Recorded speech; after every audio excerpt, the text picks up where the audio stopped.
Good evening, one and all, and welcome to the Fall 2019 Speech Showcase presented by the Department of Communication at Weber State University. This evening, we are here to celebrate the speakers who have become our 5 finalists, as well as the 21 competitors who 2 Saturdays ago met in this very room and spoke about a variety of topics, all of personal and social relevance, with a panel of judges choosing those who would be here tonight to present their speeches. This evening, we welcome all, and we thank each and every one of you for making this event the showcase that it has become over the past several years.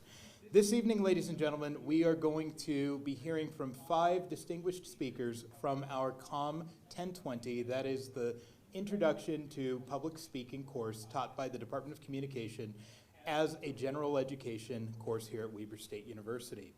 This evening, however, would not be possible without the hard work and dedication of several individuals who I'm going to be acknowledging in just a moment. I want to begin by acknowledging this evening the individuals who have worked both on the front end and behind the scenes that make tonight possible. Tonight we recognize President Brad Mortensen, Dean Scott Sprenger, Dr. Cherie Josephson, Chair of the Department of Communication, our recipient of the Freedom Through Rhetoric Award, Dr. F.N. Milner, who we will be hearing from later this evening, as well as the work of several other individuals, including Miss Sherry Love, including Miss Sari Gardner, and most importantly, Mr. Brent Warnock, without whose work tonight could not be possible. We thank all who are involved this evening, and I would ask that we give everyone who's been involved a round of applause.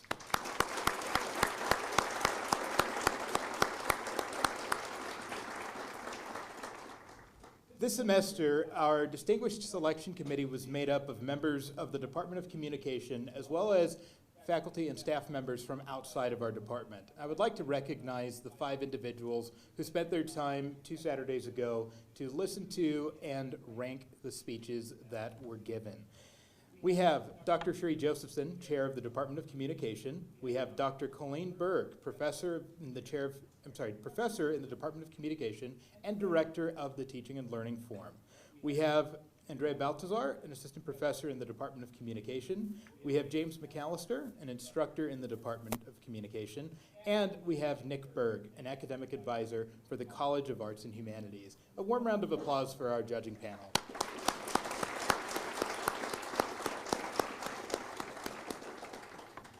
I would also like to recognize the hard work that the instructors of Communication 1020 put into each and every section and each and every student that they teach.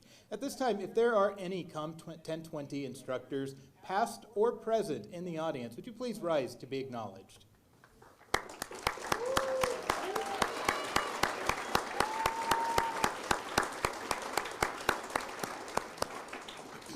It is through your hard work and dedication to your jobs and to your students that we have this event tonight.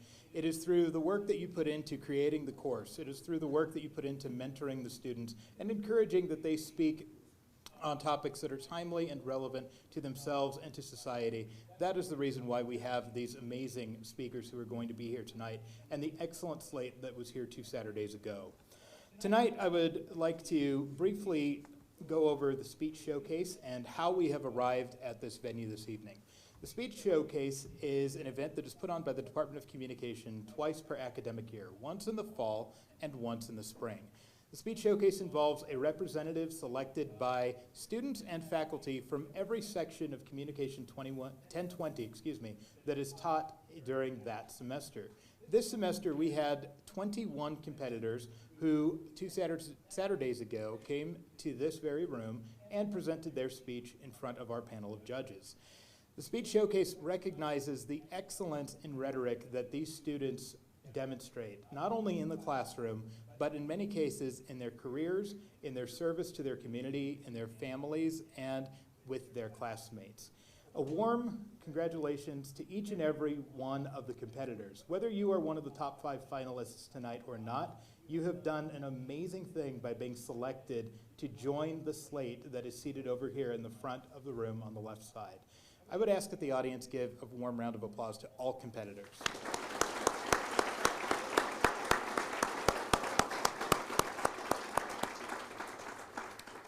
At this time, we are going to individually recognize the competitors who are here this evening. So if I may ask for Dr. Josephson to approach the front, and she will have certificates from Mrs. Sari Gardner. Thank you. Perfect. While we are preparing to recognize the individuals, if there's anyone standing in the back, please help yourselves to the seats up front. Please go ahead and help yourselves to these seats if you are in standing room. We have 2, 4, we have about 12 seats open. Please help yourselves. Competitors, when I call your name, if you will kindly stand, approach, receive your award from Dr. Josephson, and then if you will make your way back around. We will do so in alphabetical order. Just one moment.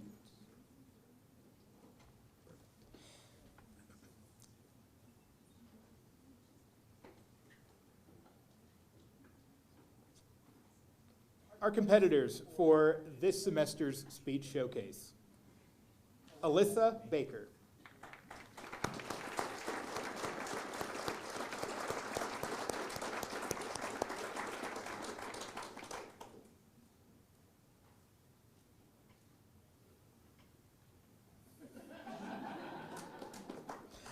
Emily Batchelor,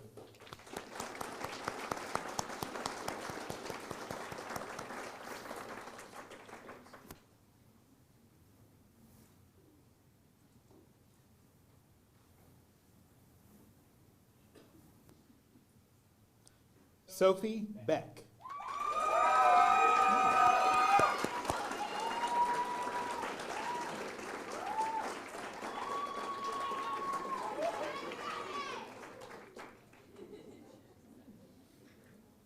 Eli Beard,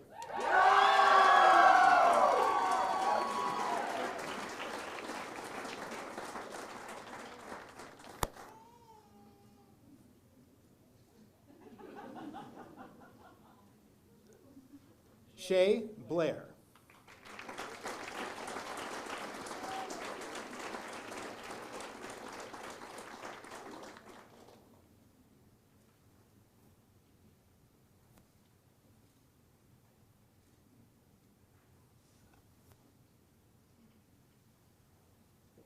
Devin Bringard,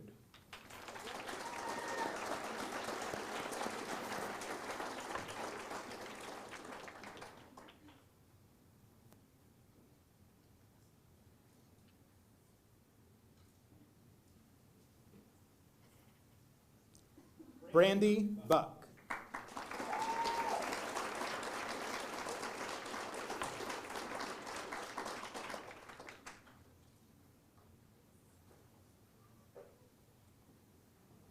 Haley Carter,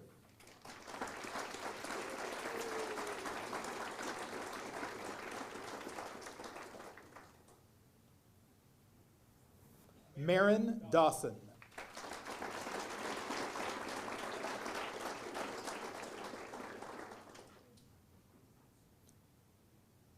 Emily Feveryard,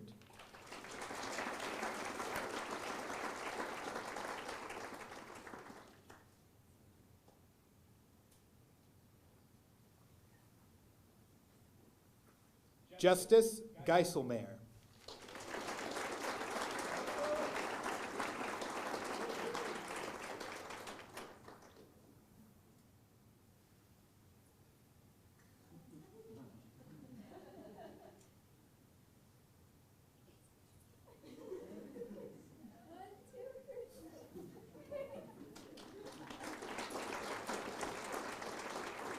Carly Lithgow,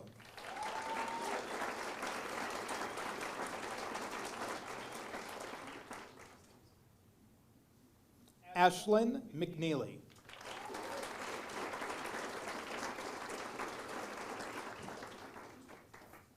Jared Smith,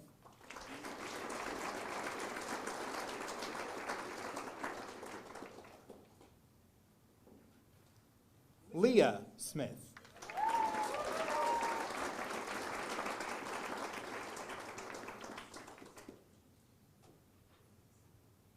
Kalina Vang,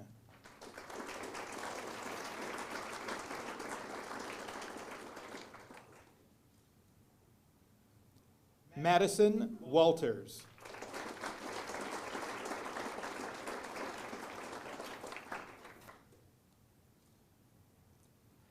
Aubrey West.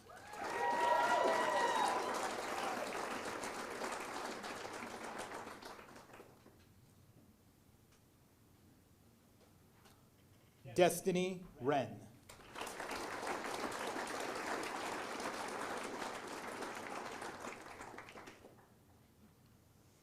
Again, congratulations to all competitors, and thank you for being here this evening to receive recognition for the outstanding work that you did in your individual courses.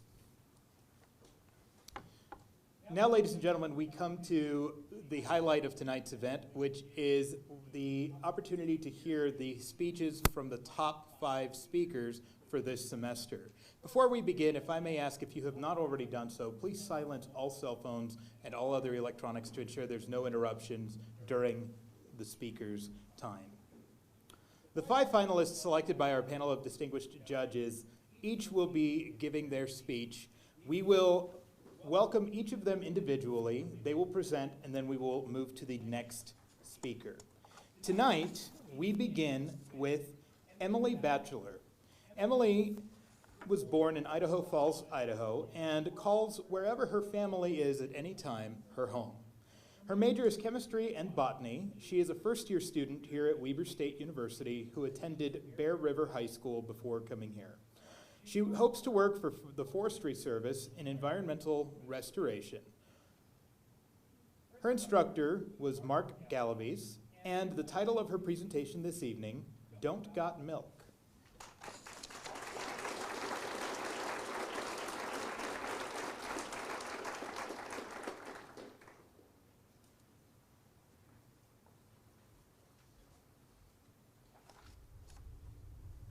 Is it good? Oh! Hi. Everyone here, including me, has probably had milk, cheese, beef, or ice cream from a cow at some point. And while you are enjoying that delectable ice cream, did you know that the farming of cows is actually the #1 cause of deforestation and habitat destruction? Chick-fil-A knows this, which is why they use cows in their advertisements to eat more chicken. How you feel about the company aside, we can all agree that their advertising campaign has been quite successful and does address a current and real issue: the mass production of dairy and beef. This issue causes destruction to our planet and our personal health on a daily basis. So today, let's talk about the mass production of cattle on ranches and farms, and then we'll delve into the misconceptions of dairy use before finally proposing our solution. First, let's talk about what mass production really means in this case. According to the Our World in Data organization, half of the entire planet's habitable land is used for agriculture, just to feed people. And even more shocking, 77% of that land is just for animal agriculture. That's 40 million kilometers cubed. And despite all those cubes, we are still clearing out massive amounts of land in attempts to end food insecurities. Cows are the most resource intensive of all of our livestock, shown in this graph here.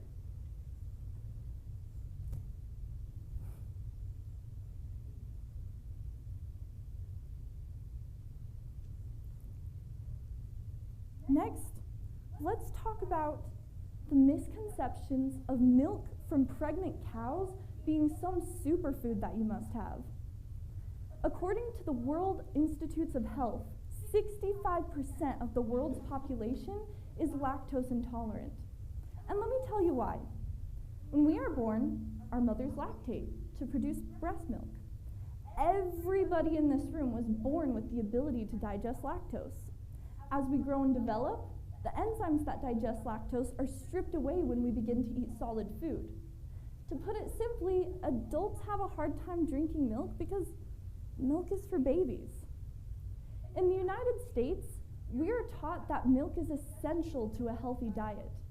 This is because our own government is paid billions of dollars from the dairy industry to say things like this.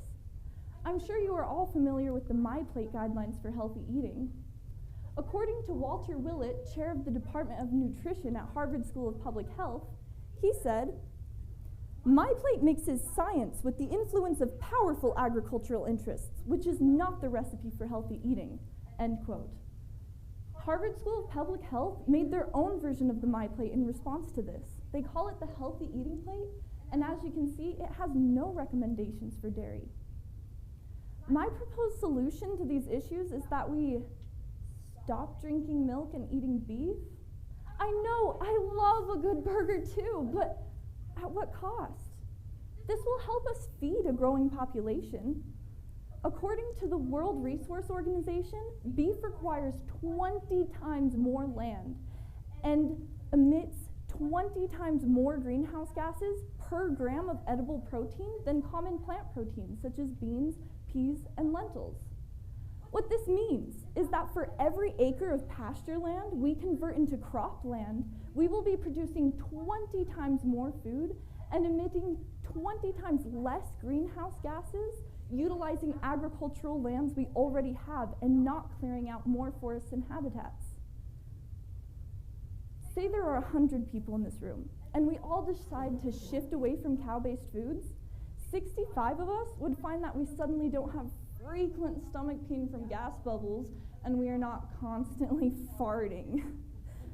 Most of us would have substantial flare-ups from acne, and all of us would fit under #ditchdairy. This type of change does not mean you have to change your whole diet. There are plant-based milks, cheeses, ice creams, and burgers. You can still eat nachos if you choose to buy dairy-free cheese. It exists, it really does. I encourage you all to consider these things next time we visit the grocery store. All it takes is for you to make small changes to recipes you like, or switch to alternative foods that aren't cow-based. This type of change makes a huge impact on the future of our planet and your personal health. Really, this isn't bull crap. I'm just trying to steer you in the right direction. Thank you.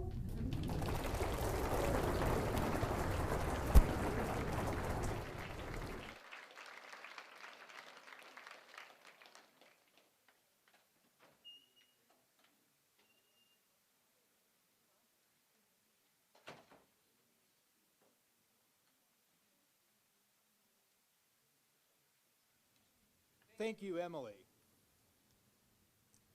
Our second speaker tonight is Maren Dawson. Maren, if you have not already been mic'd, if you will please approach to have your microphone placed. All good. Okay. Maren was born in Layton, Utah, and continues to call Layton home. She is a health sciences major, and this is her first year at Weber State University. Before coming to Weber State, she attended Northridge High School, and in the future, she hopes to become an orthopedic surgeon. Her instructor is Ashley Hilton, and the title of her presentation this evening, Why the U.S. Should Enact an Opt-Out Organ Donation System.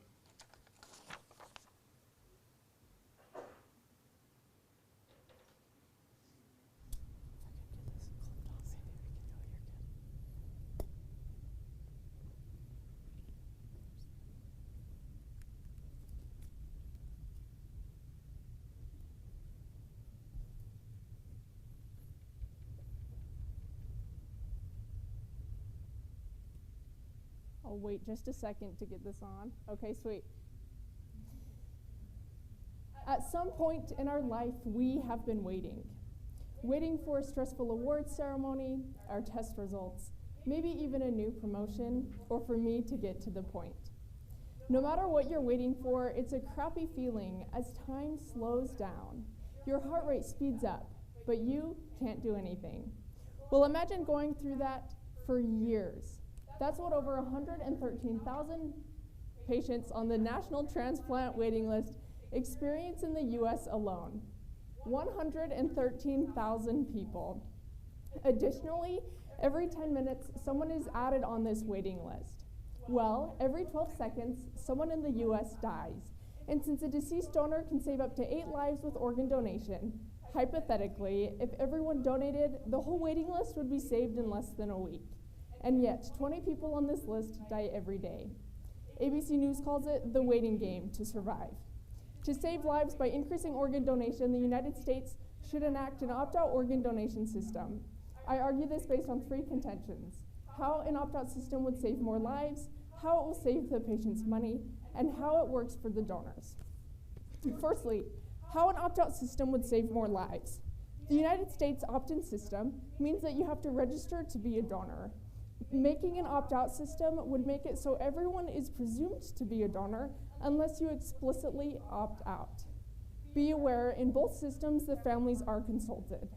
So many people then say to me, just let people choose to register so they aren't forced to donate. This argument is fundamentally flawed. You still choose to opt out. An opt-out system would just help because 95% of adult Americans support organ donation, yet only 54% register to do so.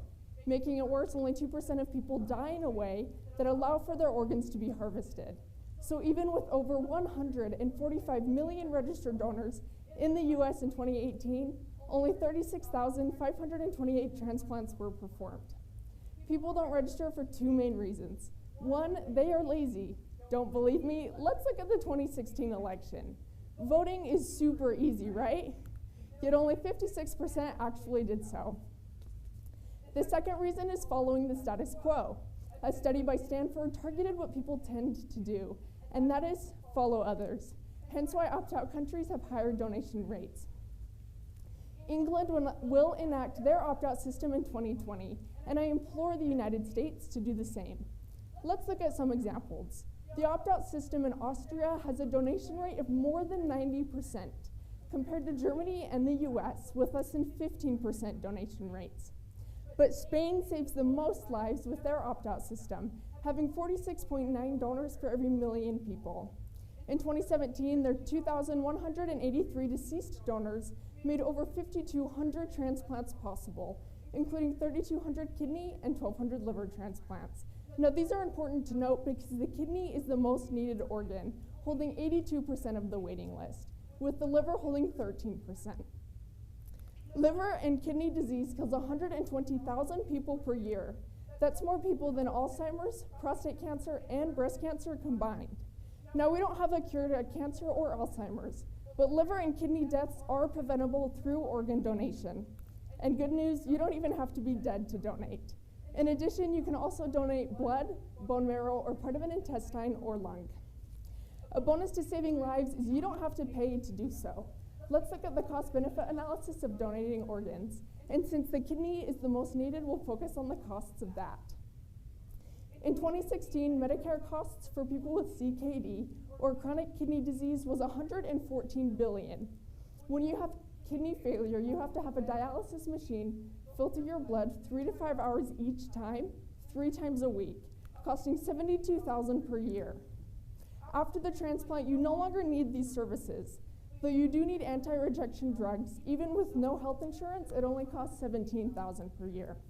Organ donation doesn't only help save lives, but money for the patients as well. But how does the donation process work? The first step to donating organs after death is to confirm that you are brain dead, which many tests confirm, such as having no gag reflex. 2 doctors not involved with the process also have to confirm that you are brain dead before they can start. Brain death is irreversible. They then determine who needs the organs based on many factors such as blood type, patient's waiting time, etc. Once determined, they can transport the organs and save lives. Unfortunately, right now, we can't save everyone. There are more than enough organs to go around, but not enough donations. What I'm saying is we don't have a cure to cancer or Alzheimer's, but organ failure deaths are preventable, and we do have a solution. It's called organ donation. Did you know when you donate your organs, the medical staff does what's called a timeout, or a moment of silence in surgery? I would like to do a moment of silence to pay respect to the next person who will donate their organs.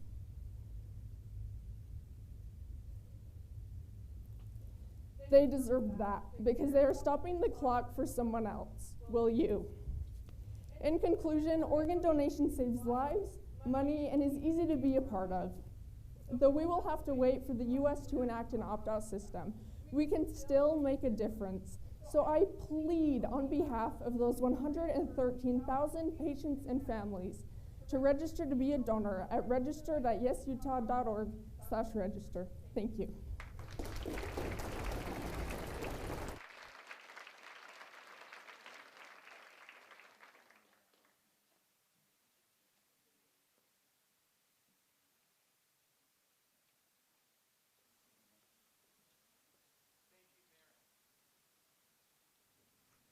Our third speaker this evening is Eli Beard. Eli was born in Kaysville, Utah, and still calls Kaysville home.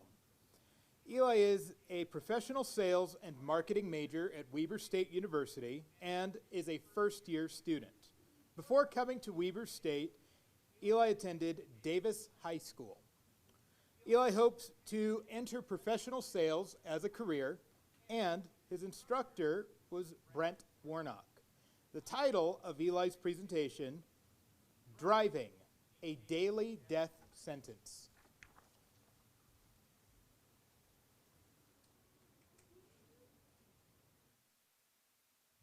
All right. By show of hands, how many of you have your driver's license? Pretty much everyone. Yeah. In the state of Utah, you can get your driver's license at 16 years old. Everyone knows that. But what I didn't realize or even think about is that you don't have to take any further driver's education until 90 days before you turn 70.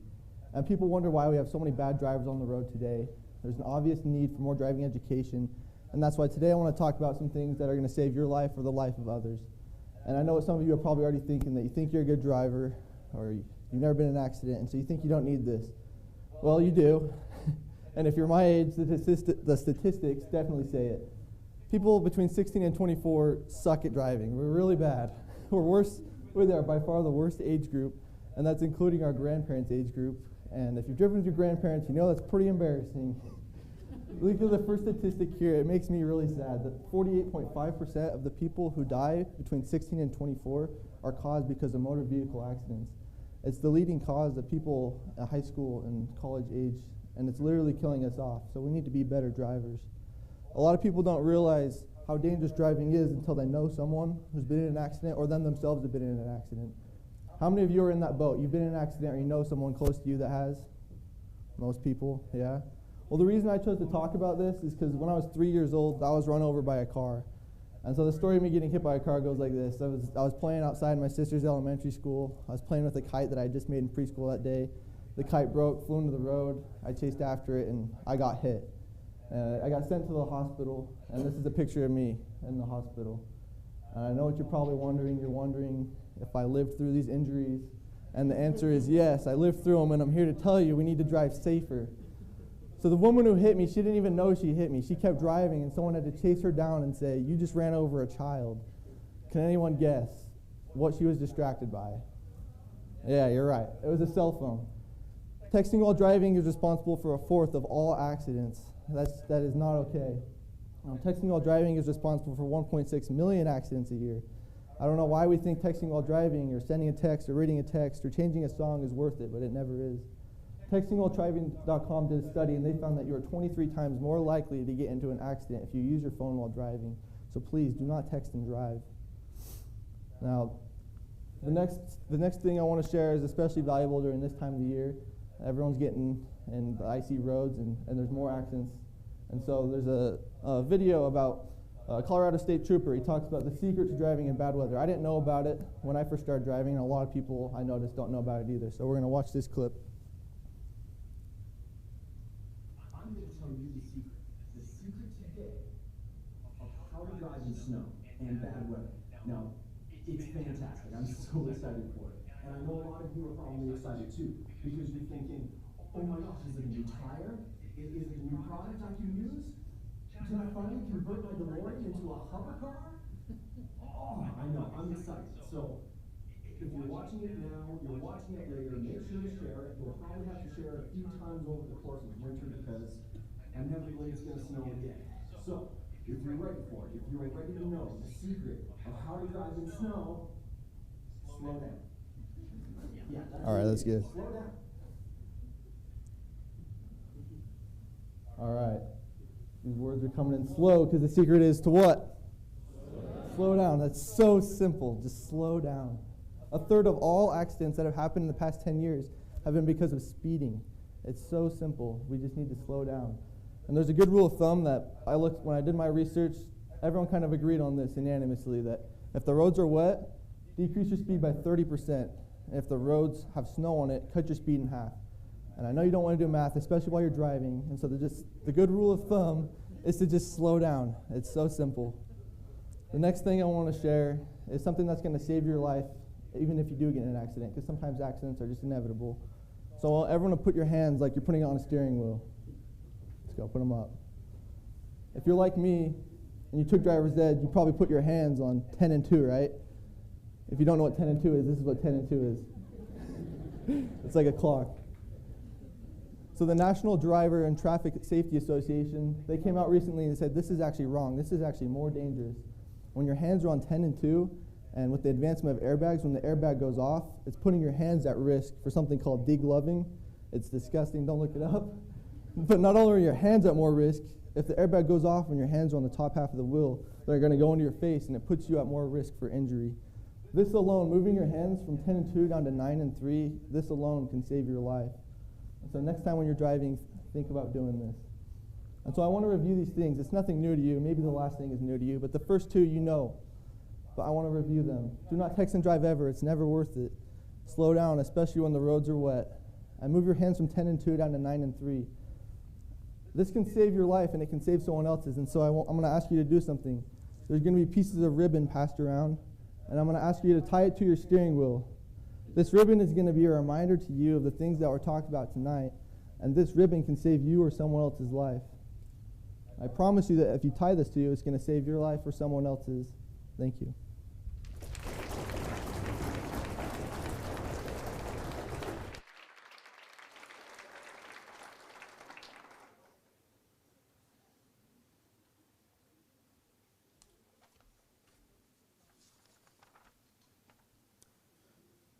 Our fourth speaker this evening is Aubrey West. Aubrey was born in Ogden, Utah, and currently calls Roy, Utah, home. Her major is family studies, and she's a second-year student at Weber State University. Before coming to Weber State, she attended Roy High School, and in the future, she hopes to be a school counselor specializing in mental health. Her professor this semester is Ryan Wash, and the title of her presentation, Never Diet Again.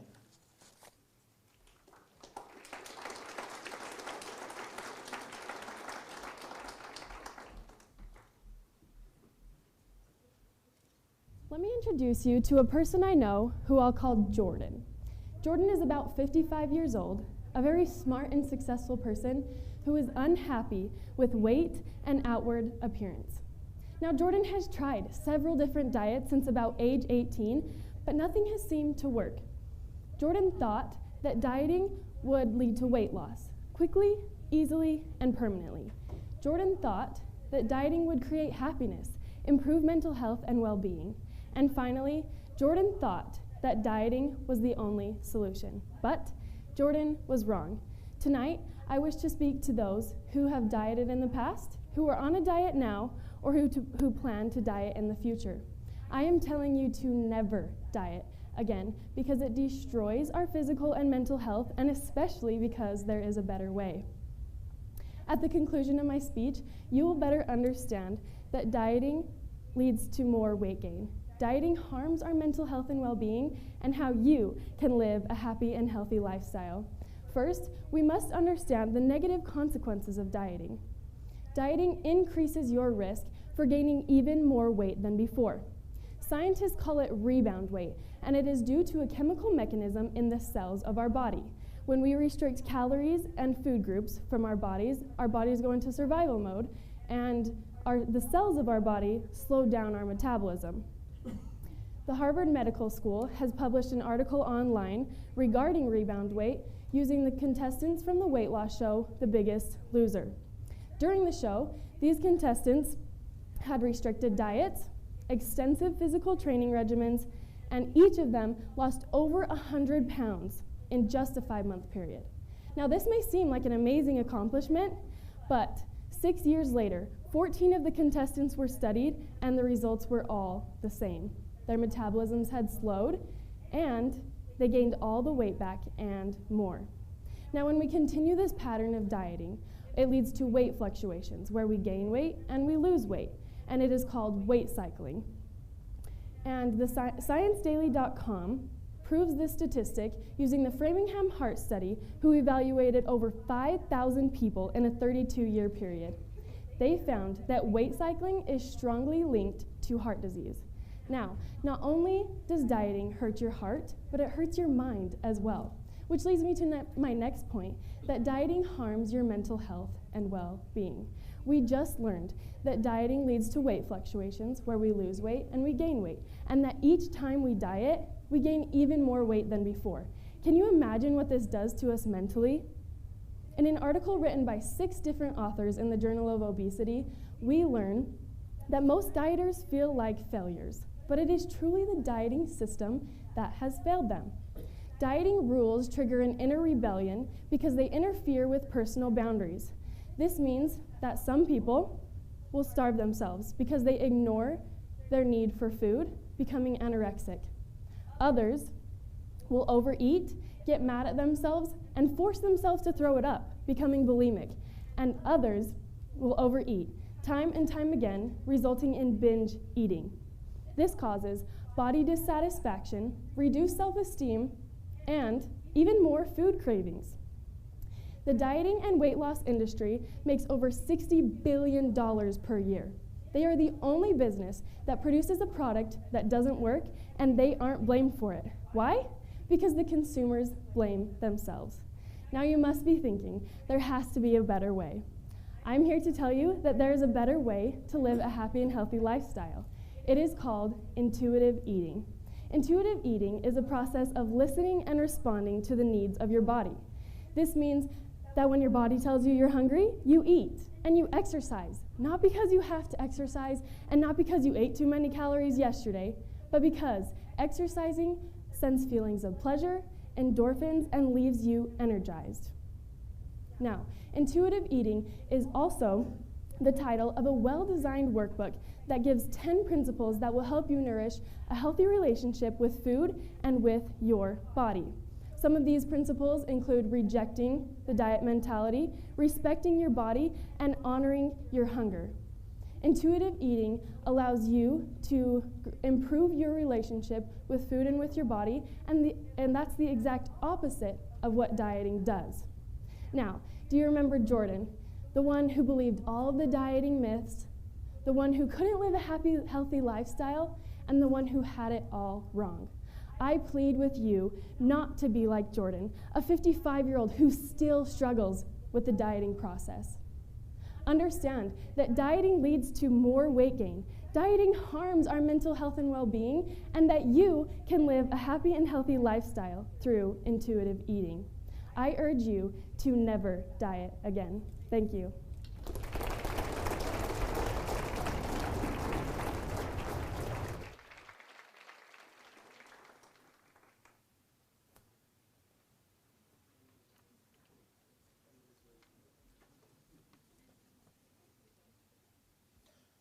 Our final speaker this evening is Carly Lithgow. Carly was born in Ogden, Utah, and currently calls Eden, Utah, home. Carly is studying in the Bachelor of Integrated Studies program, and her 3 areas are communication, sociology, and psychology. She is a second-year student at Weber State, and before starting college, went to Weber High School. Her goals are to obtain a PhD and teach in higher education.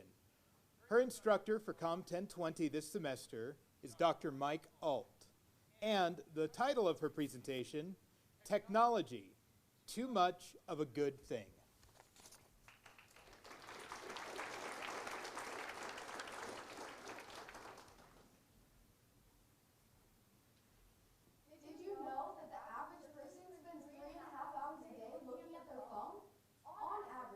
spending 1 day of the week, 1 month of the year, and 4 years of our lives looking down at our phones.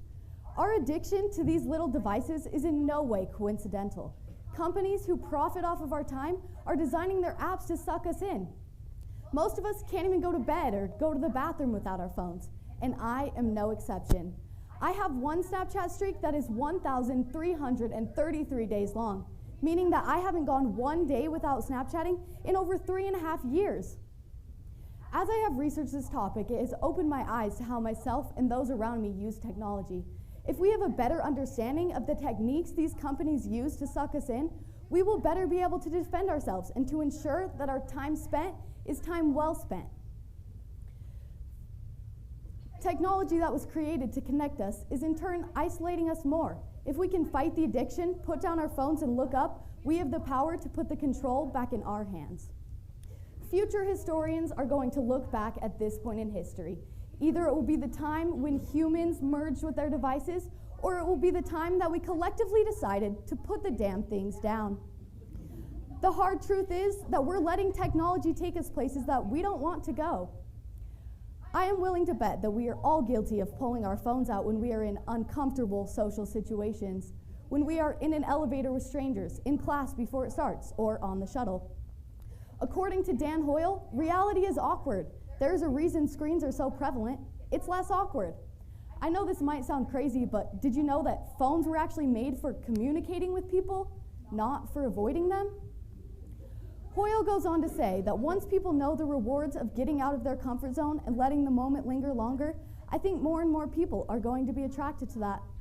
So, the next time you reach for your phone in an awkward social situation, ask yourself this question: is there something urgent popping up on my phone, or am I attempting to avoid feelings of discomfort? Because discomfort isn't always a bad thing. It can be a sign of growth. This is your opportunity to talk to someone new and learn something new. Will you take it? On a different note, we also tend to turn to our phones when we are alone. Sherry Turkle, in her TED Talk, Connected But Alone, claims that being alone feels like a problem that needs to be solved. Why is it becoming more and more common for people to use their phones when they are stopped at red lights or sitting on the toilet? Are we constantly responding to urgent messages, or are we afraid to be alone with our own thoughts? Turkle goes on to explain that we use conversations with the other to learn how to have conversations with ourselves.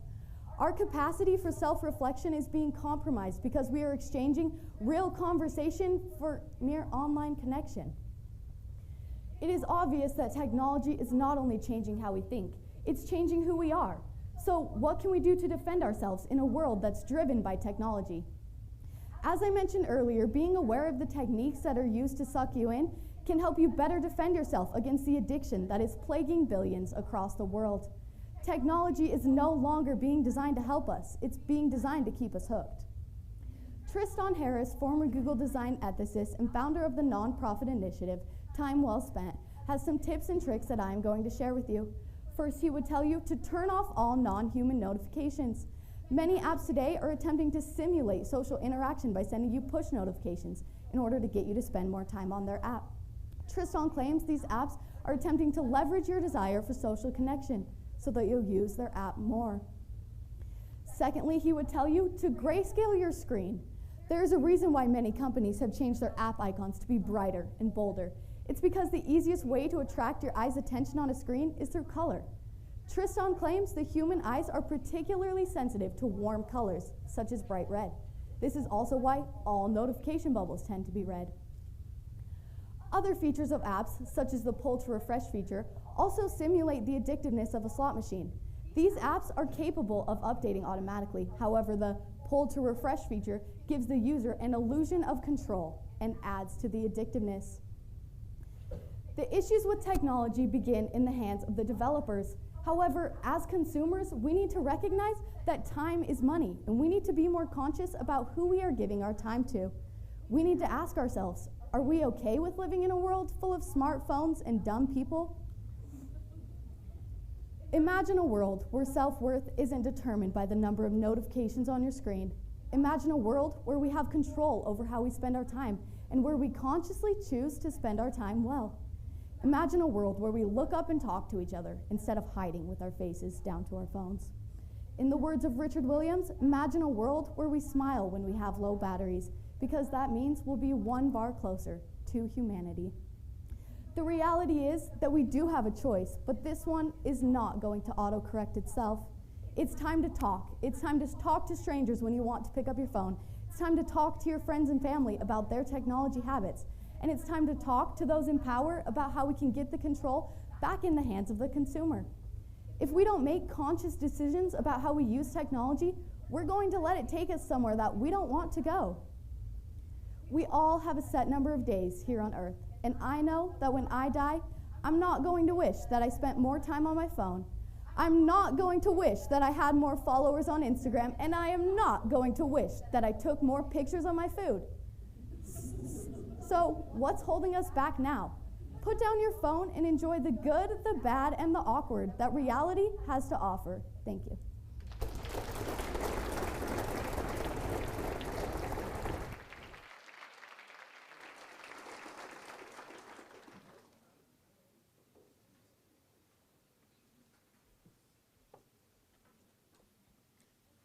Thank you to all 5 of our speakers. If I could call for one more big round of applause for all 5.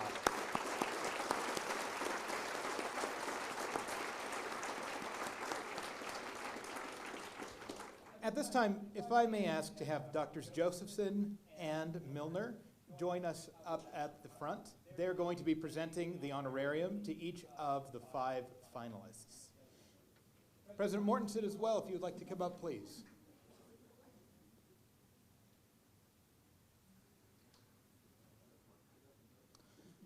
Speakers, I will call you in the order in which you spoke this evening. When you hear your name, if you will please approach, and you will receive your honorarium and certificate from Dr. Josephson, and then if you will please be acknowledged by President Mortensen and Dr. Milner.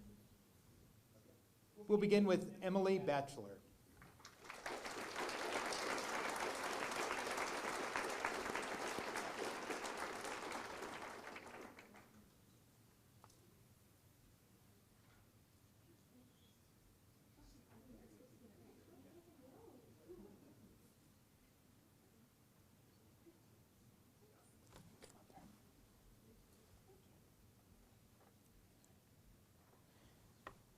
Marin Dawson.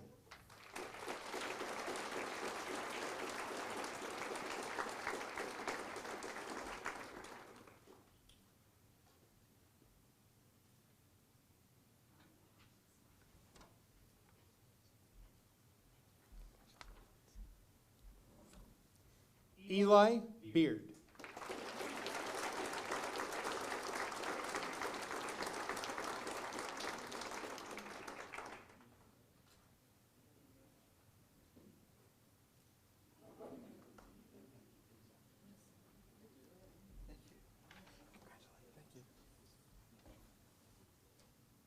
Aubrey West.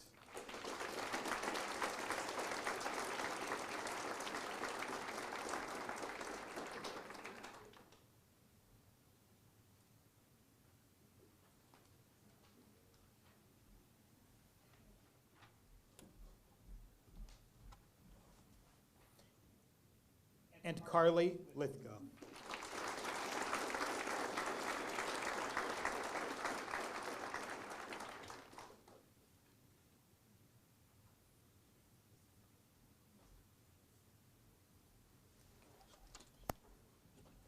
Congratulations to all 5.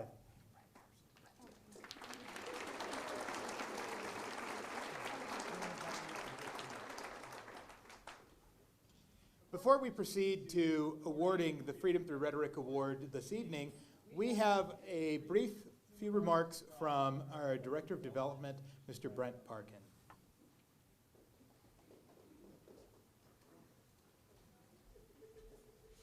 It's great to be here to hear these great presentations. My purpose here tonight is to let you know that these awards and this program is totally funded by private donations. And we are really grateful for those that have helped support this program. We have nearly 20,000 right now that has been brought in the last couple of years. And to continue add to this fund to help support this program. We're looking for additional donations, and to make things easy, everyone raise their hand, number 5. Just raise your hand, 5. Okay, so the slogan is 5 for 5, $5 a month for 5 years. That would be $60 a year for 5 years. That's $300. It's very easy math. And for some, that's possible, and some maybe only $5 is all they can handle. And so we want you to think what you could afford to support this program. If it's $5 for the next 5 years, or if it's $300 for the next 5 years, that's your choice to decide. But it would really be beneficial to this program to continue to support the program and to offer the awards to the speakers. And at the end of the program tonight, there will be, the ushers will be providing you certificates, or not certificates, but donation slips that you could make a pledge, and you don't actually need the finances today. You can actually put it on a credit card, and it can be billed to you later. And whatever your situation is, it'd be very much appreciated, and there will be a token thank you appreciation if you make a donation tonight. And that would be either a pass to the Ogden Nature Center or also a chicken sandwich.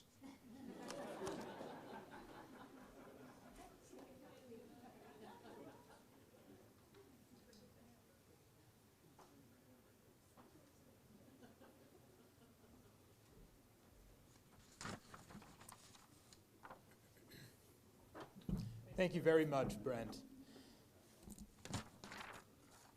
Tonight, we have the honor of welcoming Dr. F. Ann Milner, the recipient of the Fall 2019 Freedom Through Rhetoric Award. Dr. Milner served as president of Weber State University from 2002 to 2012 and held other faculty and administrative positions at the university prior to her term as president. To date, she is the only female president to have served in the history of Weber State University. Dr. Milner holds degrees from the University of Tennessee, Texas State University, and Brigham Young University. She currently serves as the Assistant Majority Whip for the Utah State Senate, where she began her legislative service on January 1st of 2015. Her legislative service is further highlighted and applauded this evening as we approach the 100th anniversary of women's suffrage in the United States of America. As president of Weber State and as a member of the Utah State Senate, Dr. Milner has remained an exemplar of the power of rhetoric to serve members of the Utah community. We celebrate the many accomplishments that Dr. Milner has had in her life and in her tenure as president and in her service in state politics, and the work that she has done to effect positive change in the lives of the citizens she serves every day. During her time as president of Weber State, Dr. Milner opened the new campus in Davis County, oversaw the revitalization of many of the facilities here at our Ogden campus, and successfully completed a $90 million capital campaign for our university. For these and for many other reasons, we have chosen to honor Dr. Milner with the Freedom Through Rhetoric Award. If I may ask Dr. Cherie Josephson to join me.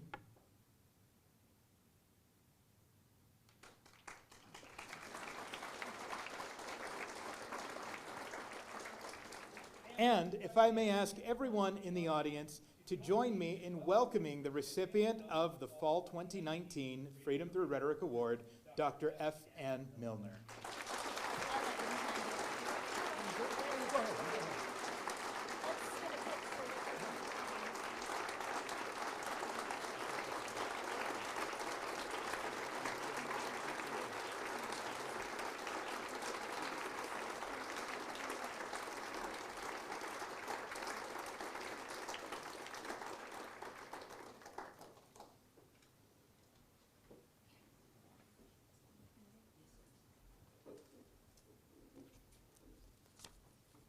So Alex asked me to say a few words tonight, and he actually said, you might want to talk about your service in the Senate And it's probably, in particular, it seems to be consistent, as he said earlier, with the fact that in 2020 we will celebrate the 100th anniversary of the ratification of the 19th Amendment.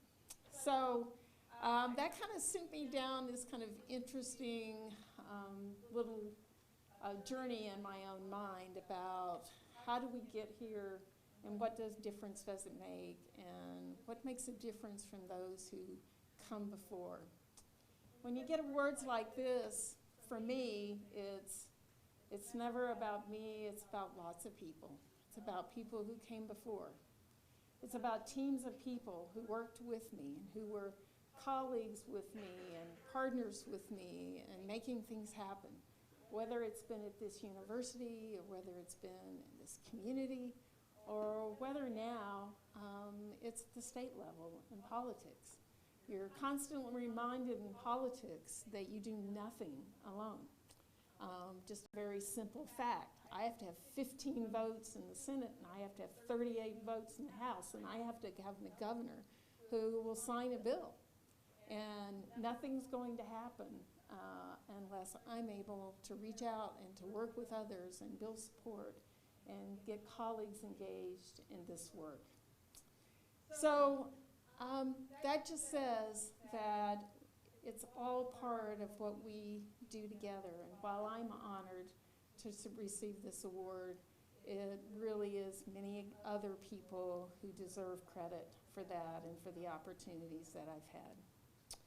We actually all stand on the shoulders of those who came before us. For women, the doors of opportunity to serve locally to nationally, we are opened by the 19th Amendment to the Constitution, and many others after that that have empowered and changed lives. Without the leadership of many people in history who helped make that happen, I would not have had the opportunity to lead at Weber State University or to now serve in the Utah State Senate, where my passion for public and higher education, for prosperous communities, and quality of life gives purpose to my life and my work. However, the 19th Amendment in Utah is not the whole story. How many of you know, so the 19th Amendment, 1920 is when it was ratified, celebrating the anniversary next year, 2020. How many of you know when women first voted in the state of Utah? Come on, shout out some times. 1920, okay? Somebody else. That would be the logical answer, right? 1875. Okay, what else? Others? 1928. So we have an interesting dichotomy of times. Well, let me tell you that on February 12th, 1870, so Brent, Utah's acting governor of the territory signed a women's suffrage bill that had unanimously passed the Utah Territorial Legislature a few months after the Wyoming Territory was the first in the country to grant voting rights to women. Yay for the West. However, since Utah held the municipal and territorial elections before Wyoming, Utah women cast the first ballots in the country. For 17 years, women went to the polls and cast their ballots. And then, in 1887, Congress passed the Edmunds-Tucker Act. That legislation took away the voting rights of all women in Utah. Women were outraged, as you can expect. Jeannie Hall would have been outraged. They created the Women's Suffrage Association of Utah, which was an affiliate of the Susan B. Anthony National American Women's Suffrage Association. But their next opportunity to address the issue came with Utah's petition for statehood. So during the 1895 Constitutional Convention, delegates debated whether to include women's right to vote and then right to serve and hold public office in the state's constitution that they would propose to Congress. Interesting enough, in contrast to other parts of the nation, most Utahns supported a woman's right to vote and hold office, including both political parties in the state having it on their state platforms. So, the proposed Utah Constitution sent to Congress stated in Article 4, Section 1, the rights of citizens of the state of Utah to vote and hold office shall not be denied on account of sex. Both male and female citizens of this state shall enjoy equally all civil, political, and religious rights and privileges. Utah women were given back the right to vote when Congress accepted Utah's constitution and granted Utah statehood in 1896. The third state in the nation to give women the right to vote. The other two states were Colorado and Wyoming, and 24 years before Congress ratified the 19th Amendment. But the Utah story doesn't even end there. When Utah gained statehood in 1896, Martha Hughes Cannon, a physician and an active supporter of women's right to vote, and actually a public spokesperson for that, both in the state and nationally, decided that she was going to run for one of the 5 open Senate seats that opened up at statehood and where she could serve in the first Utah state legislature. She actually ran against her husband, and she ran against her mentor, Emmeline Wells. She ran as a Democrat. They ran as Republicans. She won. During her Senate service, though, she just didn't run on that platform. As I mentioned, she was a physician. And during her 4 years of service, she really did the foundational work for public health in the state of Utah, proving that it wasn't just about running. It wasn't just about being there. It was about making a difference for the people of Utah, doing things that counted, that made the lives of the citizens of this state better. Well, we're going to be commemorating the trails blazed by Dr. Martha Hughes Cannon by installing a newly commissioned statue in Statuary Hall in the nation's capital in August of this next year to commemorate not only the 100th anniversary of the ratification of the 19th Amendment, but also the fact that women first voted in this state 150 years ago. So I and many others are serving today because of these trailblazers. But there's more to do. So students, I was so impressed. Opportunity just to meet you outside and to know that in our midst we have future criminal justice professionals, business professionals, marketers, accountants, lawyers, chemists, professors, therapists, physicians, radiologists, journalists, FBI agents. Pretty impressive group. You know what you want to do, and you're focused, and you're here at this institution, learning and growing professionally to help you achieve your goals. But what I want to say to each one of you, both men and women, I want to encourage you to get engaged. Think about how you're going to serve, how you're going to bring your voice to the important work of local, state, and national government.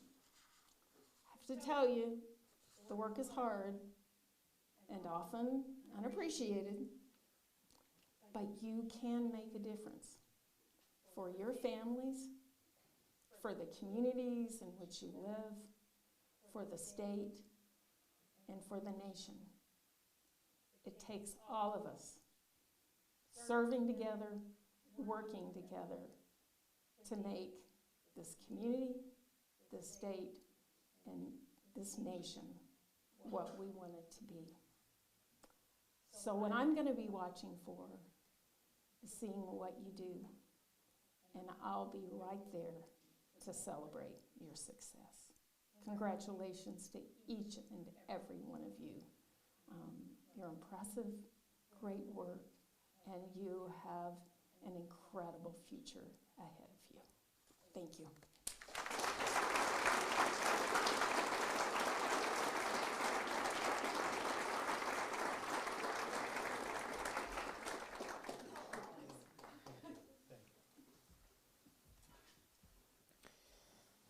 Thank you to Dr. Milner for those inspiring words. You can see why she has been chosen to receive the Freedom Through Rhetoric Award. And I echo her congratulations to each and every one of the competitors, to the 5 finalists. As we close out this evening, I want to thank again those parents, those family members, those friends, significant others, teachers, faculty, staff, administration, who've made the time to be here tonight in celebration and support of these fantastic speakers. As we conclude this evening, I would like to ask that all of those who are present who competed, upon the end of this program, if you would stay back, because we're going to have the opportunity to take photographs, all of you together with Dr. Josephson, President Mortensen, and Dr. Milner, after we have concluded. Tonight, we end, as we have ended each speech showcase previously, with the Weber Speaks anthem. We also tonight are going to honor an individual who I mentioned earlier, who has been the backbone of the speech showcase for several years, in fact, since its inception. And he has agreed this evening to lead the audience in this anthem. You'll find it printed on the back of your programs. He will explain to you how it works, as far as what he will say and what you will say. But I would like to ask Mr. Brent Warnock to join me and to lead us in the anthem.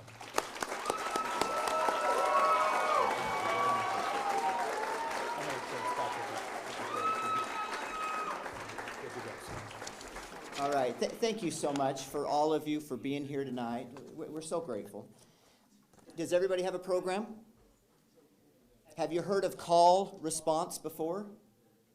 I'm going to call, if you will, read the dark print on that Weber State Anthem, and then I'm going to point to you and ask that you respond. And you're going to respond with Weber Speaks. And I want energy. Please blow the roof off this building. These are the final words you will hear tonight.